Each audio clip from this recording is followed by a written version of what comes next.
પહેલો પ્રશ્ન છે, ટપક સિંચાઈ પદ્ધતિનો વિકાસ કયા દેશમાં થયો હોવાનું માનવામાં આવે છે? તો એનો જવાબ આવશે ઇઝરાયલ. બીજો પ્રશ્ન છે, મરઘા ઉછેરની તાલીમ સંસ્થા ક્યાં આવેલી છે? તો એનો જવાબ આવશે છારોડી. ત્રીજો પ્રશ્ન છે, છેલ્લા થોડાક વર્ષોથી ખાલી જગ્યા નામની વનસ્પતિનો ઉપયોગ ડાંગર જેવા પાકમાં વધ્યો છે. તો એનો જવાબ આવશે અઝોલા.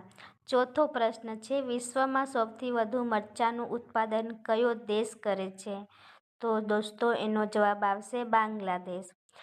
પાંચમો પ્રશ્ન છે, શિયાળામાં ઉગાડવામાં આવતા પાકને કયા નામથી ઓળખવામાં આવે છે? તો એનો જવાબ છે રવિ પાક.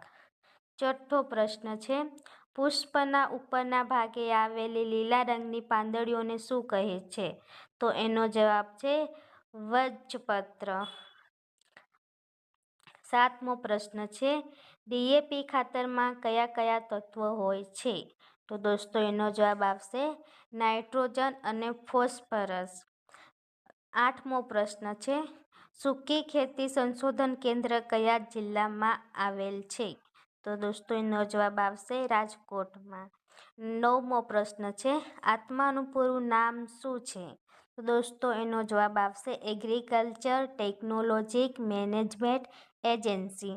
અને છેલ્લો પ્રશ્ન છે દોસ્તો 10મો, મગફળી પાકનું મુખ્ય સંશોધન કેન્દ્ર કયા જિલ્લામાં આવેલું છે? તો એનો જવાબ આવશે જૂનાગઢ જિલ્લા.